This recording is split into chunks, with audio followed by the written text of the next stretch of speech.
Hello everybody and welcome back to the NASCAR Heat 5 Career Mode Series. Today we are at Talladega for the Alabama 500. It's going to be absolutely amazing, action-packed racing today here at Dega, and we got that added incentive of playoffs. Chris Buescher did not have a good practice session. Bell had an engine change, and Brad Keselowski is your pole winner. Sorry for the little bit of break that I had in the midst of all this. It's just because when you do uni, you have a bunch of assignments due at the same time, so that's what happens. But green flag racing is underway here at Talladega. We are underway here. The Alabama 500 is ready and raring as we go now to look to the inside of BJ McLeod instantly, but we should be able to have a good pass here, but unfortunately the inside line just stacks up, killing our momentum. And now we move to the middle line, right beside AJ Allmendinger, whose future is uncertain in that 36 car. He did pick up a win earlier this season, actually not too long ago, at Watkins Glen, and missed out on the playoffs only by points in that top 30. He ended up 32nd. As now Christopher Bell is trying to get onto my back bumper and get us going here. But yeah, right now on the inside line, which is the place you want to be, this track is like a conveyor belt. The inside line goes forward, the other two lanes go back.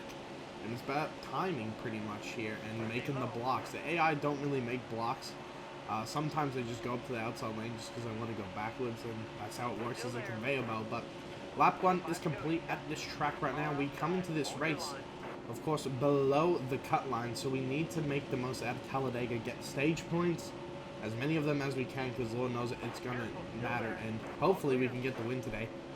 Out of all the super speedway races I've raced so far, I've lost all 7 of them, but ended up in the top 5 on 5 occasions, and in the top 10 on 7 occasions. So all 7 times in the top 10.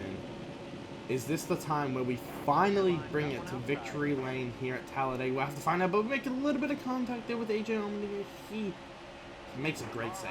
I mean, let's be honest, that was a great save in the pack there, kept a hold of it, and thankfully we keep it going here as now we look to the inside of Quinn Health with the 0-0. And now I'm going to look to the inside of Kyle Larson, but he's going to shut the door here as we skip forward. We are now up into the top 10. Daniel Fiat right behind us as we take the white flag in the stage, looking to get stage points here, making aggressive moves. Ricky Stenhouse Jr. is pushing me below the yellow line. He's hit me again, and I just turned him. Yep, there goes Ricky Stenhouse Jr. See you later. I'm not going to have any of that. Let's be real here. If you're in that situation, you're not going to let him force you below the yellow line onto the apron so that you could possibly spin out your car. You're going to fight back.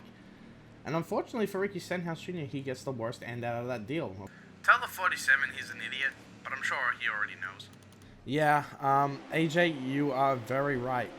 Ricky Stenhouse Jr. is an idiot, and he gets what he deserves. As simple as that. But we gained 2 spots off the pit road, and now we are ready to go green flag racing here in stage 2. We got 3 stage points out of stage 1, finishing 8th after the caution there.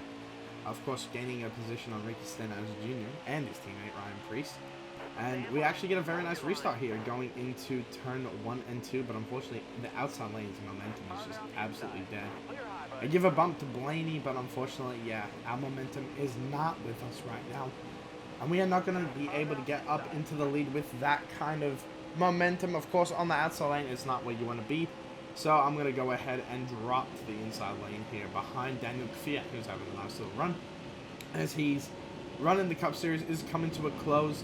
He decided to race here for 1 season as a rookie, and he didn't like it. And he's going to go back to Formula 1, or well, Formula E. We'll see what happens with him.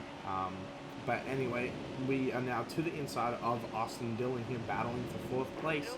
And now we look to get past the number 3 car here, which the number 3 did beat me one time here at Talladega. We got to remember that in season 1, where that happened.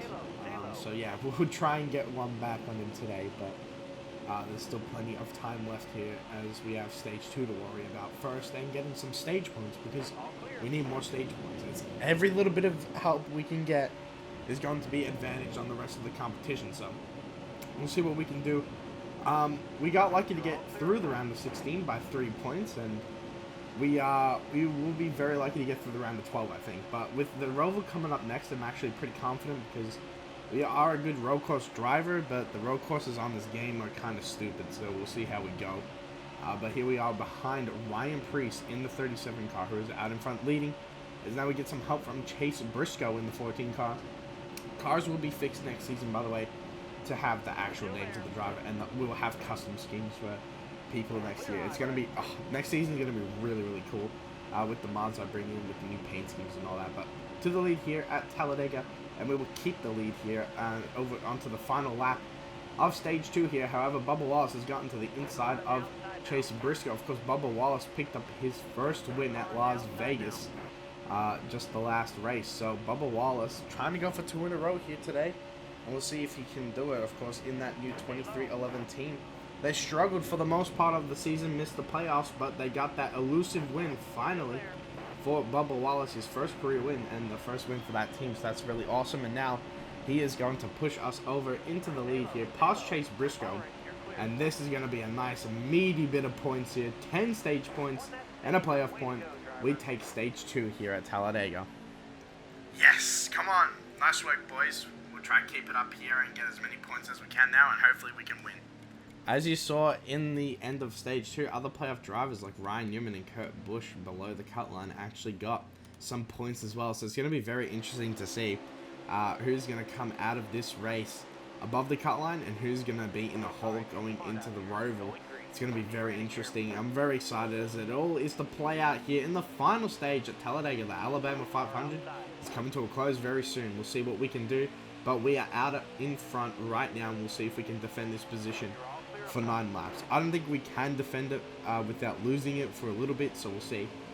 But yeah, we'll hopefully stay in front of everyone and bring it home in one piece, and hopefully we can send ourselves through to the round of 8 with still a chance at the title. It's crazy to think of that, considering we actually have had a pretty good season. I want to say I've been very proud of my team and how we've done, and we've had some good cars with good speed, and we got the win at New Hampshire, putting us into the playoffs, of course, and we are doing a nice job in the playoffs here. Of course, Bristol saving our bacon, and of course now in front of Bubba Wallace. This Talladega race is going to be proving huge for us here. So we had a very average race at Las Vegas, so hopefully we can make up some ground on the guys above us and maybe even overtake them and put ourselves in a safe position. As now we skip to the end of this lap here, Bubba Wallace all over our back bumper, but now they're 3 wide with Christopher Bell and Michael McDowell trying to make some moves. We blocked the 20 car back in front of the 23 here. Now they're going to go 4 wide momentarily as McDowell powers around the outside line, but now they're going to be 3 wide behind me with Wallace, McDowell, and now Elliott right behind on my back bumper. As now we are trying to hold on to this lead yet for another 7 laps. It's going to be 6.5 long laps actually. So we'll see if we can hold off the 9 car and everyone else. But yeah, Chase Elliott, he needs some points to get himself above that cut line right now as it stands. But yeah, going into turn 3 and 4, but there is trouble further back. Timmy Hill goes around after cutting a tire, and he's going to make contact with the number 36 of AJ Allmendinger, so it is very unfortunate. Timmy Hill, a bad luck for him there, a bad break for him there. But this is going to actually make it a lot shorter the distance now to the checkered flag, as we're going to go back green flag racing with 4 laps to go here. Daniel Suarez right behind me, Chase Elliott right beside me, and we'll see what we can do if we can hold on to this lead. It's going to be a good one here at Talladega, as the Alabama 500 will come to a close very soon, and hopefully we can walk out of this race as a 2-timer winner in the Cup Series and in this season. Of course, there's now Suarez to the back of me. We'll see if he can make a move. But yeah, it's all about protecting the lead and protecting the bottom lane, because they can only really overtake you on the outside if they have a lot of momentum compared to you. So we'll see how that goes for them. Is yeah, Suarez is on the outside, but not a lot of momentum. Now we're going to let through, I believe that's Bubba Wallace, yeah, in that 23 car, and we'll see if he can get onto our back bumper here. He'll have a new paint scheme for next season. He'll have the DoorDash car once again, though, but a different design.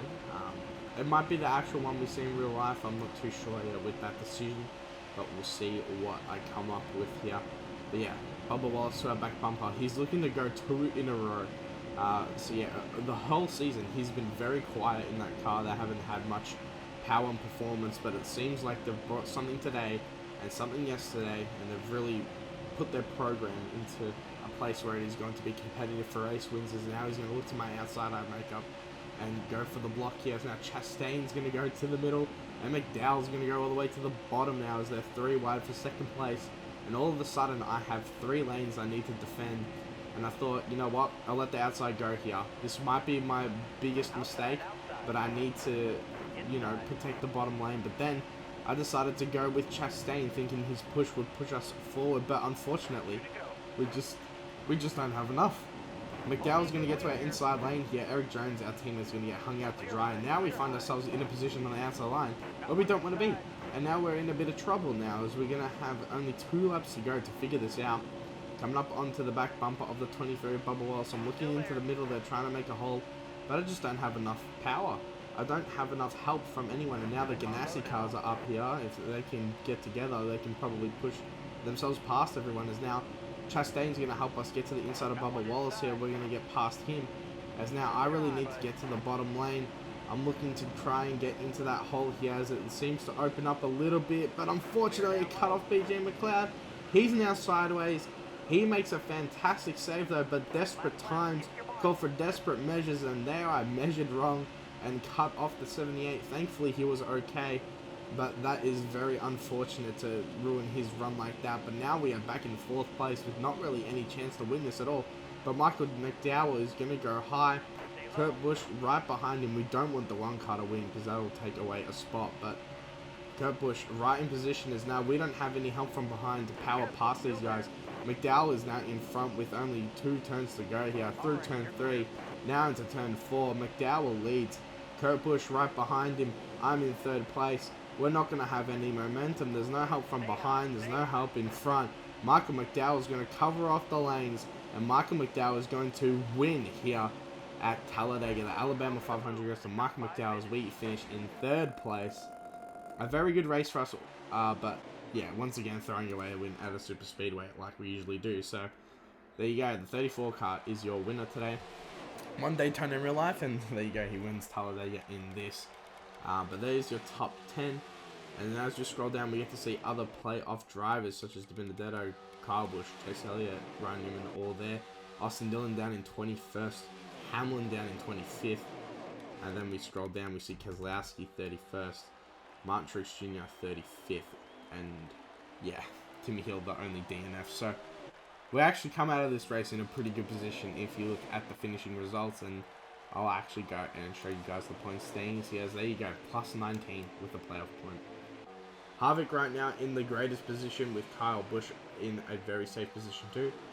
And then we have Hamlin, Logano, myself, Newman, Kurt Busch, and Keselowski above the cut line. Then you got Elliott, Dillon, Truex Jr., and DiBenedetto below. As here is your summary of the race. 3rd place, 669,000 nice into the bank. As that'll wrap it up here for Talladega. I want to thank you guys all for watching. I hope you all enjoyed.